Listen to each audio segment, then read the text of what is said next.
anak muda ya terlalu berekspekt tinggi sama Tuhan, terus pas ekspektasinya nggak dipenuhin terus jadi kecewa sama Tuhan. Nah menurut kamu gimana nih? Atau kamu mungkin pernah nggak kecewa sama Tuhan, atau kalaupun nggak pernah, tanggapan kamu terhadap orang yang kecewa sama Tuhan gimana gitu?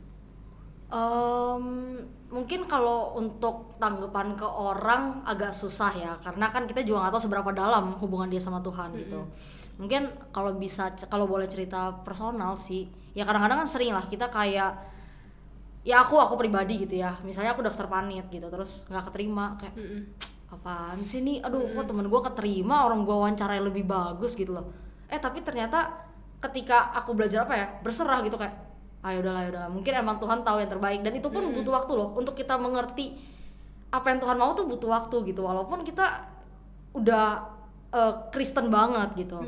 Terus akhirnya ketika aku belajar berserah, di situ tiba-tiba kayak mungkin ada temen yang nawarin, mau nggak join panit ini, dan kayak aku kayak nggak ada preparation, kayak oh mau, yaudahlah ikut-ikut aja. Ternyata diterima, dan ternyata aku lebih enjoy, dan ternyata kayak dibandingin temen aku, oh memang mungkin nggak bisa dibandingin juga, tapi ya ternyata aku memang lebih seneng di sini gitu. Dan emang gimana ya, jangan semata-mata kayak gue mau A, kalau A nggak dapet berarti Tuhan jahat, nggak bisa begitu gitu. Karena kalau kita maunya A, Tuhan maunya B, itu udah jelas fix banget pasti bagusan yang B. Dan karena Tuhan sayang sama kita, Tuhan justru bawa kita ke yang B gitu. Bukan karena Tuhan jahat sama kita, Tuhan nggak kasih yang A. Justru perspektif seperti itulah yang jarang bisa dimengerti gitu. Kalau misalnya kita nggak experience God itu sangat deep gitu sih kalau menurut aku. Iya sih. Pada saat kita nggak punya hubungan yang dalam, yang intim sama Tuhan, pasti bakal lebih gampang untuk kecewa sih. Pada saat kita pengen A terus nggak diwujudin gitu, itu kayak ini Tuhan sayang nggak sih sama gue? Kok orang lain dikasih, kok gue enggak gitu. Dan ya maksudnya janganlah cepet kecewa sama apa yang kita alamin gitu. Belum tentu yang jelek yang kita alamin itu tuh padahal dibaliknya baik gitu. Kayak tadi kamu ngalamin nggak keterima di panitia A, ternyata Tuhan mau ngajak kamu di panitia B yang lebih bikin kamu enjoy, yang relax. Dan kayak kan tujuan panitia juga kayak membangun hubungan sama orang kan, punya koneksi, punya link sama orang lain lebih banyak. Dan maksudnya mungkin di B itulah, di situ tempat kamu bisa bertambah experience di panitia gitu. Dan mungkin kalau saat ini kamu lagi kecewa sama Tuhan, coba mungkin sekarang lebih dalamin dulu hubungan sama Tuhan sih. Jangan sampai kok Tuhan jahat ya, kok Tuhan tega, padahal kita belum punya hubungan yang baik sama Tuhan. Kadang kita pengen lebih nih dari Tuhan, tapi kita nggak pernah ngasih lebih sama Tuhan. Dan gimana caranya biar kita tuh ngasih lebih sama Tuhan? Menurut kamu gimana? Poin pentingnya tuh jangan nuntut gitu. Kayak gimana ya, Tuhan tuh lagi-lagi ya, Tuhan itu cara kerjanya beda gitu. Kayak let's say paling gampang gini deh. Ketika kita punya mungkin paling gampang saudara gitu, saudara kita masih kecil gitu. Coba saudara kita masih kecil gitu, let's say adik kita gitu, adik kita masih kecil datang ke kita terus kayak minta permen, kita kasih nih satu, keluar dia nggak ngomong makasih, balik lagi minta permen lagi dong, kita kasih lagi, balik lagi bolak-balik kayak gitu, pasti kita lama-lama kayak aduh nih orang nggak tahu diri banget sih gitu.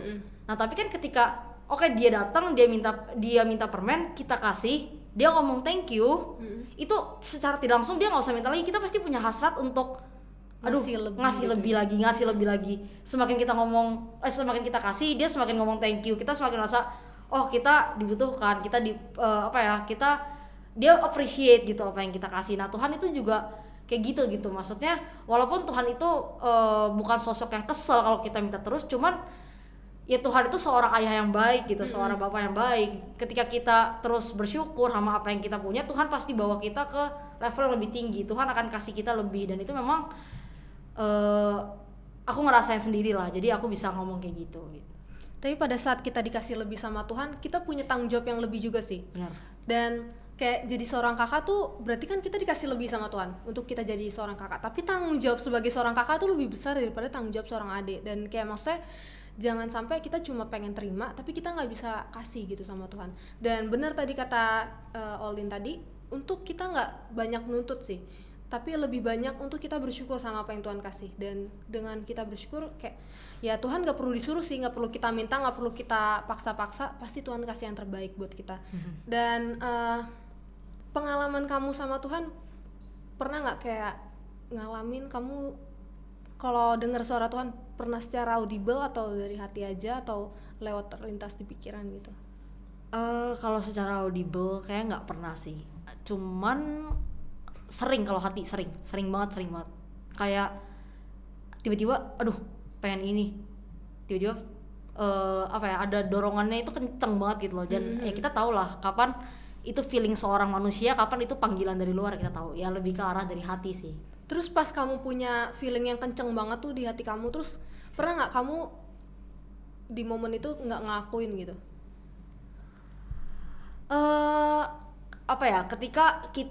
Ketika aku udah minta ke Tuhan kayak Tuhan oke guide aku, tapi ketika aku ngerasa bimbang kayak aduh aku lakuin nggak ya, di situ tuh kayak aku dikasih mungkin dikasih gambaran, dikasih pandangan gitu kayak oke, kalau kamu ngelakuin ini gini, kalau misalnya kamu turutin kamu akan jadi berkat buat orang lain, simpelnya kayak gitu. Jadi kayak Tuhan itu nggak nuntut ya, Tuhan tuh nggak maksa, tapi Tuhan itu bawa kita kayak ini loh yang bagus untuk kamu lakuin, terserah kamu mau lakuin atau enggak gitu loh. Jadi emang kalau aku nggak ngelakuin lebih ke arah kayak yang nggak enak aja gitu, nggak enak kok, kayak ada yang janggal ya gitu sih. Jadi kalau kamu bimbang kayak ragu ini bener nggak sih dari Tuhan, kamu bakal minta tanda kali ya? Iya, kayak minta tanda, iya. Tuhan konfirmasi kalau ini dari Tuhan. Nah kita kadang-kadang juga kayak gitu nih, di hati kita udah kencang banget, terus kayak banyak anak muda yang nggak sadarin kalau itu sebenarnya dari Tuhan, terus kayak diabaikan, terus udah lewat baru nyesel tuh. Banyak tuh yang anak-anak muda kayak gitu. Aku pernah sih ngalamin dimana kayak waktu itu pokoknya ada kencang banget di hati aku, terus kayak kamu doain dia, bukan doain, tapi kayak pokoknya aku disuruh kayak ngelakuin sesuatu, tapi aku bingung ini bener nggak sih dari Tuhan. Terus aku minta tanda, terus kayak mungkin aku juga kayak agak males, jadi aku minta tanda pun kayak percuma gitu loh. Jadi kayak akhirnya udah kelamaan, terus udah lewat, terus kayak Tuhan harusnya gue kemarin doain dia gitu. Kadang-kadang kita kurang menyadari sih. Dan oh ya ini, aku ada baca buku terus kayak dibilang radikal sama Tuhan. Kamu udah pengalaman, bukan sih, dia tuh jadi di buku itu bilang anak muda tuh kadang kayak yaudahlah enjoy your life gitu, hidup cuma sekali, bawa enak dan ngelakuin apapun yang kita mau. Nah kadang-kadang anak muda tuh jadi kayak sewenang-wenang gitu sama hidup cuma sekali. Nah menurut kamu nih gimana pandangan kamu tentang hidup cuma sekali gitu? Hidup cuma sekali artinya ya kita bebas bereksplor yang pasti, apalagi kalau kita anak muda gitu, kita lagi dilepas nih, lagi kuliah nih, wah mantep lah, teman-teman suka-suka ngapain kita boleh ikutin gitu. Tapi justru kita itu karena kita hidup cuma sekali ya, tanggung jawab kita juga cuma sekali gitu loh, tanggung jawab kita, dan itu gede banget. Kayak mau pilih yang mana tuh suka-suka kita juga gitu, konsekuensinya kita yang terima juga. Nah tapi kalau kita udah benar-benar ngerti maksud Tuhan gitu, kehendak Tuhan yang baik gitu, kita pasti bisa memilah lah, kita bisa filter gitu.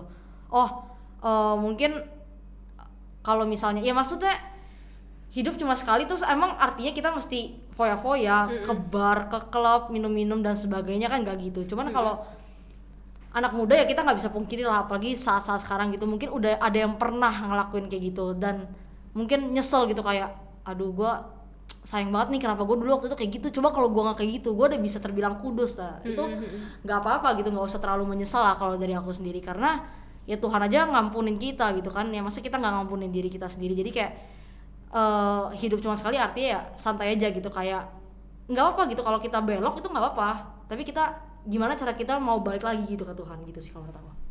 Nah hidup cuma sekali berarti kan kita nggak bisa ngulang masa lalu, dan apapun yang terjadi di masa lalu kita baik buruknya itu jangan terlalu disesali kelamaan sih. Tapi mendingan daripada kita kayak gila gue punya masa lalu yang buruk banget, gue kayak nggak kudus, nggak layak buat Tuhan, jadi nggak mau ngelakuin sesuatu buat Tuhan tuh salah. Tapi lebih baik kita sadar kalau kita punya masa lalu yang buruk, kita datang sama Tuhan, Tuhan ampuni masa laluku, terus kita mulai ngelangkah ke depan gitu. Karena hidup cuma sekali, kayak terlalu kita menyesali masa lalu kita kayak terlalu terlalu percuma sih. Ntar pas Tuhan datang tiba-tiba gila gue belum ngelakuin apa-apa buat Tuhan gitu. Dan di buku itu dibilang kayak gini, nggak ada salahnya anak muda radikal sama Tuhan tuh di masa mudanya gitu.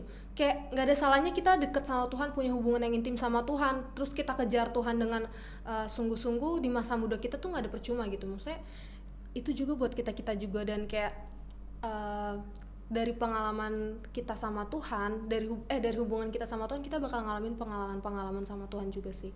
Dan mungkin kamu pernah nggak punya suatu pergumulan, terus kayak berapa lama kamu mendoakan pergumulanmu, atau kamu ngadepin struggle terus kamu minta tolong sama Tuhan atau gimana gitu? Kalau dalam waktu dekat ini sih enggak ya, maksudnya pergumulan yang berat banget yang kayak aku bawa setiap kali, maksudnya aku bawa setiap waktu sih nggak ada gitu ya. Cuman mungkin kalau di keluarga aku sendiri dulu itu pernah, jadi adik aku yang paling kecil itu dia prematur gitu lahirnya, dan memang di rumah sakit dalam waktu yang cukup lama dibanding anak-anak lain ya. Dan di situ kayak ya kita tuh kadang kalau keluarga kita Kristen, kita kayak disuruh doa rutin, kayak kadang-kadang apa sih ini kita lagi doain apa sih, kayak ya udah aja lah gitu, doain sekali ya, kalau misalnya emang takdir ya takdir lah gitu kan. Cuman ternyata pergumulan keluarga itu ya oke, berat, dan emang kita selalu bawa kayak setiap doa, kadang misalnya sampai nangis, kita temenin di rumah sakit dan lain sebagainya. Dan kayak mungkin adik aku sembuh dan sekarang udah sehat gitu, dan ternyata baru kita butuh waktu gitu untuk kadang kita sadar pergumulan kayak gitu tuh emang membawa kita tuh lebih deket gitu sama Tuhan. Kayak kadang kita nggak usah mengerti saat itu juga gitu, kayak apa yang terjadi, apa yang Tuhan mau tuh kita nggak perlu tahu saat itu juga, tapi kita harus punya kerinduan untuk mau tahu gitu Tuhan tuh maunya apa. Dan ternyata memang Tuhan itu mau bawa keluarga kita tuh lebih deket sama Tuhan. Dan memang yang kayak gitu sih yang harus disadarin, apalagi sama anak muda gitu, kayak segala sesuatu yang terjadi tuh pasti ada alasannya gitu, dan ternyata Tuhan itu bekerja di balik semua itu. Dan apakah kita cukup peka untuk mendengar suara Tuhan, itu sih yang penting. Nah itu benar banget sih, kayak apapun yang terjadi sama hidup kita, kadang-kadang kita nggak perlu mengerti ini apa sih, ini kenapa gitu, tapi cukup kita bangun terus hubungan sama Tuhan sih, sampai kayak mungkin kalian di saat ini lagi ngalamin pergumulan, struggle, apapun yang kalian lagi mungkin bawa dalam doa, terus bawa doa gitu. Dan mungkin itu tujuannya untuk, ya kayak tadi si Olin, sebenarnya semua struggle menurut aku ya, pergumulan yang dihadapin manusia tuh tujuannya tuh buat kita bawa kita deket sama Tuhan sih. Karena mungkin saat kamu lagi, sebelum kamu ngalamin struggle, kamu mungkin lagi jauh dari Tuhan, kamu lagi kurang intensif buat kamu deket sama Tuhan, dan itu mungkin jadi titik balik buat kamu tuh deket sama Tuhan sih. Dan mungkin closing statement kamu nih dari podcast kita hari ini apa sih? Closing statement mungkin gini ya, karena kita lagi discuss tentang relationship with God, kita kalau mau belajar untuk lebih dekat sama Tuhan tuh kita nggak bisa lihat dari orang lain doang gitu, kayak oh dia dekat sama Tuhan caranya dengan baca Alkitab setiap hari, gue baca Alkitab tiap hari, bener, nggak ada salahnya. Cuman setiap kita itu punya cara yang unik untuk kita bisa berhubungan sama Tuhan gitu. Mungkin ada teman-teman yang kayak spend waktu sebelum tidur beberapa jam untuk beberapa menit untuk ngobrol sama Tuhan. Ada juga orang-orang yang kayak mungkin kalau kayak aku gitu lebih suka sharing stories sama God gitu, kayak misalnya lagi jalan terus kayak lagi ada pergumulan nih dalam hati kecil-kecilan, ngobrol sama Tuhan, dan ternyata emang Tuhan jawab gitu. Tuhan jawab dengan caranya yang kita kadang nggak bisa tebak kok bisa gitu. Kayak misalnya paling gampang gini sih, kayak misalnya aku terdorong nih untuk ngasih persembahan nih, cuman kayak aduh sayang lah duitnya, kayaknya nggak perlu segede itu deh. Terus tiba-tiba baru mau naik ke atas, tiba mama ingetin gitu kayak lu udah kasih persembahan belum gitu. Kayak oh iya ya, berarti emang Tuhan lagi denger apa yang aku omongin, walaupun cuma seakan-akan cuma bisik-bisik dalam hati doang, cuman kayak ngomong sama nurani. Jadi emang teman-teman tuh harus experience God, itu yang paling penting. Jangan cuma know God, tapi harus experience God. Find out gimana gimana sih relasi yang tepat antara kamu sama Tuhan gitu. Karena relasi sama Tuhan tuh lagi-lagi emang unik gitu. Unik, manusia tuh nggak bisa menyelami itu dengan pikirannya sendiri. Jadi pesan untuk hari ini yang pasti find out gimana cara kamu connect sama Tuhan dengan cara kamu sendiri, dengan cara ternyaman kamu, dan bagaimana itu bisa merubah hidup kamu gitu. Karena kadang-kadang kalau kita ngikutin orang lain belum tentu, maksudnya standar orang lain kan beda-beda ya. Terus kita ngikutin dan kita maksa, terus akhirnya kita malah jadi nggak punya hubungan sama Tuhan. Benar. Jadi kayak aduh gue capek, jadi lebih cepet capeknya dan lebih cepet jenuhnya. Tapi pada saat kita punya nih satu cara atau beberapa cara yang bikin kita tuh nyaman buat deket sama Tuhan, bangun hubungan sama Tuhan, pasti kayak itu bakal tiap hari sih kita lakuin. Kayak maksudnya tiap orang, bener tadi kata Olin, punya cara sendiri untuk dia bangun hubungan sama Tuhan. Nggak bisa mungkin nih kita tadi sharing nih gimana caranya si Olin bangun hubungan sama Tuhan. Mungkin cara kamu nggak kayak gitu, cuma kamu harus cari gimana caranya kamu deket sama Tuhan. Karena akhir-akhir ini kayak harus banget sih punya hubungan sama Tuhan, benar-benar butuh banget. Dan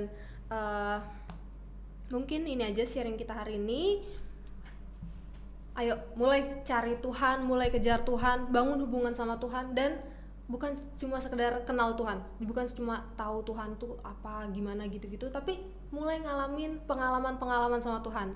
Dan gitu aja sih guys, semoga sharing-sharing kita hari ini tuh bisa memberkati kalian, bisa jadi apa ya, reminder sih buat kalian. Jadi kita bukan sekedar ngobrol-ngobrol, tapi pengen apa ya, kalian juga ngalamin punya pengalaman sama Tuhan. Dan kalian boleh sharing juga di bawah kayak gimana cara kalian buat deket sama Tuhan, terus punya hubungan sama Tuhan. Dan jangan lupa untuk like, comment, share, and subscribe. Terus nyalain lonceng notifikasinya biar kalian gak ketinggalan update dari video ini. Dan God bless guys. God bless.